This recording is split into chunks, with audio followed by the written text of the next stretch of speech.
Europe is still working in an incredibly complex web of defense and security challenges. A strong European defense technology and industrial base is an absolute asset for NATO. I think in terms of stepping up, I think the changes to Swedish security policy, which is basically changing 200 years of non-alliance, that's perhaps the biggest step up we could make, joining NATO. We need to buy together and buy European, and we need to buy faster. You'd need investment, and you'd need investment in Europe, in the European defense industrial base. You would need predictability. What happens after the war when you need to find a new balance? Thanks to your technologies, we're bringing the victory closer every day.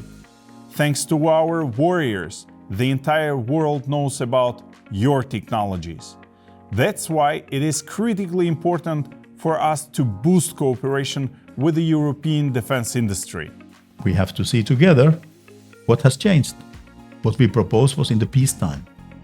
Now the Europe is in the war, and I don't see the war ending in the near future. So clearly we need much more investments to support the European defense industry, but it's up to the member states at the end to take the responsibility. Europe needs a paradigm shift where we need to go from this peacetime mentality and structure into a new reality. I would say that the convergence between EU defense planning and NATO was never such close as it is now. Well, I hope that we have a clear view of the aggregated demands and where we need to go, and I hope there will be an European defense industry strategy, and I hope that there is a model for how we can work together in Europe, and I hope that we will see more of the procurements happening with the European industrial base. That we need to be planning now for procurements that build resilience and capacity of the industrial base into the procurement decision. I too believe that Europe should be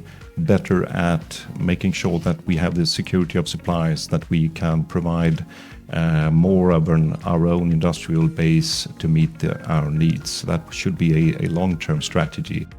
We need to protect ourselves. We need to state that competitive European defense technological industrial base is a must for reaching objectives of a defense capability in Europe.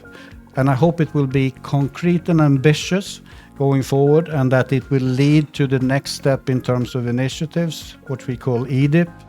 There is nothing unethical about investing in defense and building defense capacity, because that is what will underpin the safety and security of all of our societies. We need to take a bigger portion of this responsibility, and we need a very, very strong, competitive, capable European defense technological industrial base. We need a risk-sharing model.